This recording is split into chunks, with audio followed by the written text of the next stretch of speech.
We are mere hours away from the debut of SuperSlam in Montreal. It's SuperSlam, it's the official world premiere, and I have a hot take to give you, okay? Here's the thing.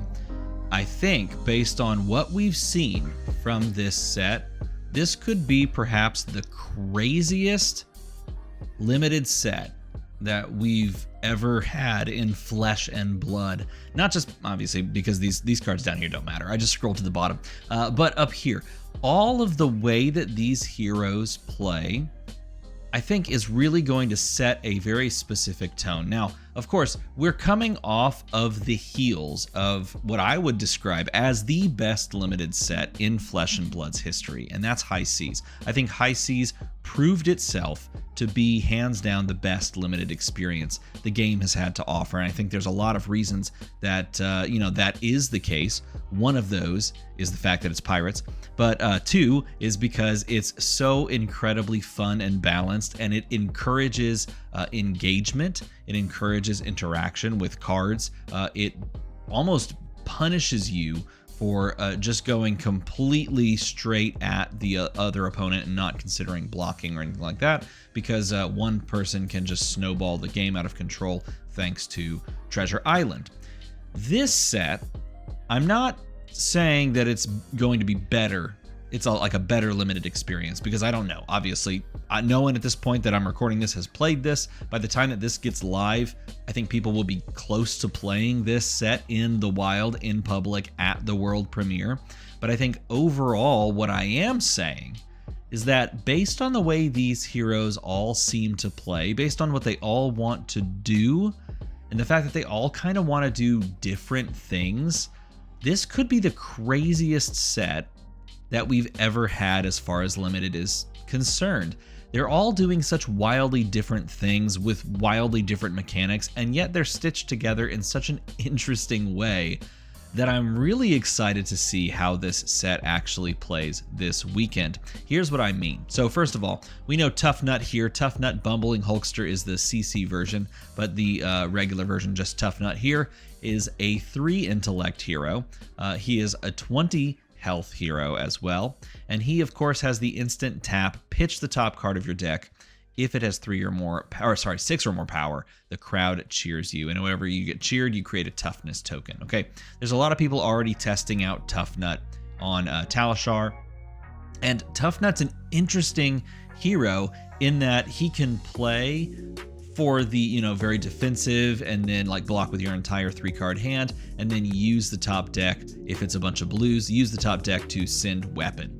But in this format, where I believe it has been confirmed that there are no weapons in the limited format, he's going to be encouraged to actually keep cards and play cards, because yes, you can use the top of your deck to pay for those cards, but you are going to need to actually swing cards to try and win the game, to avoid this crazy fatigue out scenario that technically Heavy Hitters 1 did have an interesting fatigue state set. I guess it was a fatigued state set. And they've obviously made changes with how many cards you can run in your deck, exactly 30 cards in limited. But Tough Nut's playing on an interesting axis because he has always a pitch outlet, because he can tap to create. But he plays aggressively, at least in the ways that I've experienced him so far. He plays like a traditional brute, that he has this secondary outlet that could get him resources, and sometimes it's actually not good because it finds a red off the top. So this is a really interesting aggressive hero. And then on the other side of the brute coin, you have Kayo, in this case Kayo Strongarm, 4 intellect, 20 health. He plays much more exactly like what you would think a reviled hero would do. Of course, you have Tough Nut, who's playing this very honest game. I'm just gonna punch you in the face. It's just so thematic as well. I think that's the other thing we should say. LSS has hit 2025 out of the park with theming their sets. You had the Hunted, perfectly themed. You were Hunter or Hunted. Arachne was there, engaged with the 2 hunters. You had High Seas, everyone's a pirate, everyone's finding treasure on Treasure Island, and now you have the perfect encapsulation of a good old gladiatorial wrestling match in heroes that are revered, that are just straight up, you kind of see what Tough Nut's doing here, and then a hero that's reviled like Kayo Strongarm, who's being so devious and so trickstery that he's like making you block things that don't matter, or making you not think that it's time to block, just like, it's just a 1 power, and then tricking you, and then pulling the rug out from under you and dropping a 6 power or a 10 power on you, off of the back of what we basically talked about in the previous video. So if you didn't watch my KO video, go check that out, and I will be doing videos for Lyath and, it's Lyath, maybe it's Lyath. I will be doing videos for Lyath and, of course, Pleiades, even though I really want to say Pleiades, Pleiades and Tough Nut as well, just kind of summing them up before we get our hands fully on them. But Kayo is one of those heroes that's really trying to play a very trickstery game, and doing so off of the back of like small attacks, or attacks that just get way bigger out of nowhere, and you have to respect that. Those are two very different sides of the same brute coin. And I think that's really interesting. That's what's going to make this set feel very crazy, because every hero is going to feel so different. Whereas you look at like going back to Rosetta, when at the world premiere in Rosetta, of course you had 2 Earth heroes, and their card pools overlapped so much that oftentimes you'd be like, okay, well, I could just, throw together Florian, and then I could swap and then just bring in like the arcane cards, and I could play a very similar game with, Verdance. Obviously they played differently, but there were a lot of like overlapping cards. And of course there are going to be overlapping cards with this between, Lyath and Kayo Strongarm, but they're not going to function the same way. That's the most interesting part of this set so far, as well as, the fact that you're getting this reviled and these revered cards. The cards within themselves, they aren't going to function the same, and I'm really intrigued to watch how this all plays out. Of course, also you have the 2 Guardians, right? So you've got Pleiades here. Pleiades? God dang it, I don't even know. At this point, it's one of the 2. Just pick whichever one you want. And this is the most mind-bogglingly cool twist on a Guardian. Like, if you would have said to me, all right, LSS comes over and is like, hey, DM Armada, guess what we're gonna do? And I said, what? And LSS says, we're gonna make a Guardian. And I said, oh great, another one? Cool, yeah, we got 20 of those already. And they're gonna be like, no, wait, this one's gonna be different. And I said, oh yeah, like the other ones? And they're gonna be like, no, seriously, this one's gonna be different. It's going to be a pseudo combo Guardian where you have to line up your auras to pop at the same turn so that you can send like massive damage. Acilia? And I'm like, yes, continue. I'm ready. I'm listening. You had me at hello. And they're going to be like, it's like Acilio, but with big freaking attacks. And I'm going to be like, okay, stop. That is not something I had on my bingo card. And then they're going to be like, yeah, and then it's going to be a girl, and she's going to have a guitar, and it's going to be a hammer axe. And I said, this is ridiculous. And I love every minute of it.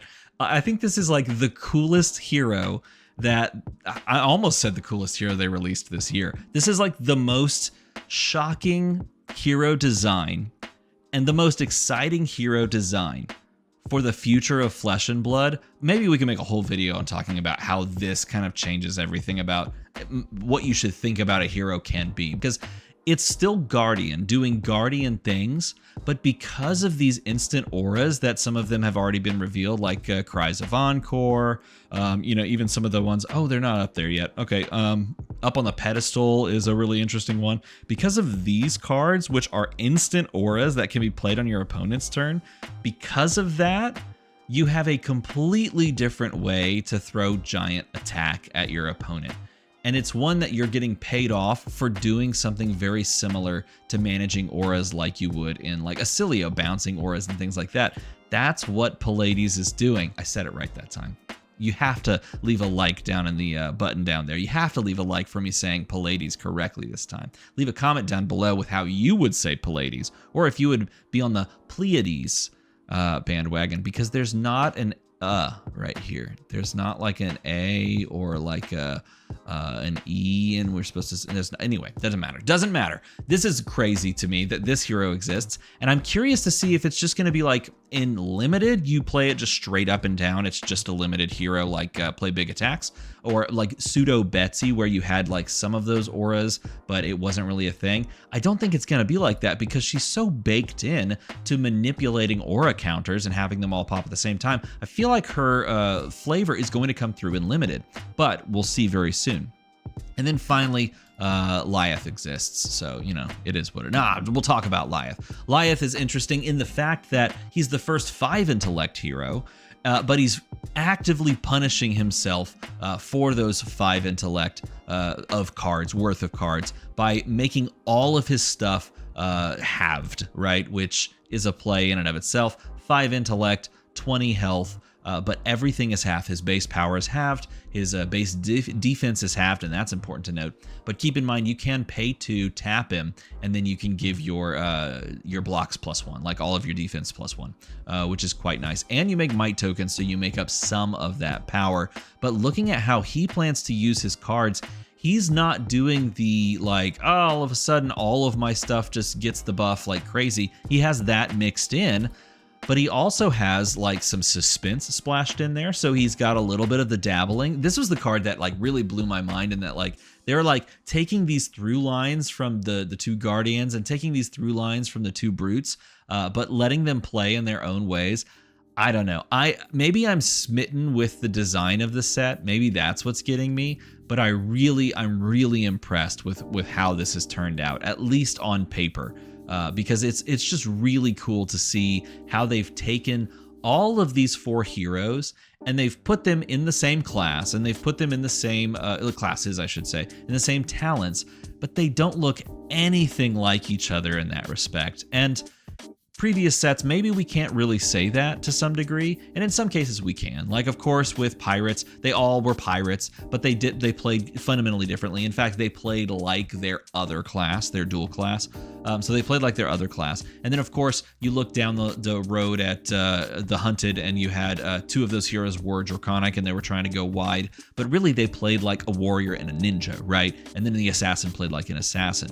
This, to me, the heroes have their own play identity, even though, of course, Guardian, and of course, Brute, and of course, Guardian, if you even call it this, Bard, right? She's just a Bard, and of course, Brute. But like the way that they play is so fundamentally different and unique, and their patterns are so different and unique. And the cards that they use, or the way that they use their cards, is going to be in some ways, shape, and form different and unique. This set is I'm really intrigued to see how it plays. So if you're not going to be watching tomorrow's world premiere, maybe reconsider, at least check out how this set is going to play. And then, of course, find a pre-release local to you. I'll be playing in at least 1 pre-release. I'm going to hope to make it to 2, because I'm really curious to try this out for myself. And of course, because I gotta grab some of these, gotta grab some of these Bloodfall blades. Gotta get a couple of these bad boys. You know what I'm saying? So anyway, that's the video today. I'm just kind of hyped. I'm hyped to see it. I was gonna talk about Pleiades. God, I did it again. Don't unlike the video, please. Don't do that. I was going to talk about the Armory deck, but honestly, it's like kind of too hard to talk about the Armory deck right now, because they only show you like how many unique cards are in the Armory deck on the cards.fabtcg website. So whenever we get that list posted to Fabrary, which usually happens like the next day, I can make a video about it. And then I'm really curious to see how this deck does, because there's a couple of things that I'm really hoping that they do with this product. So of course, make the number go to the other number to see more videos like this one, and to see that Pleiades Armory deck review. As always, everybody, thanks for watching.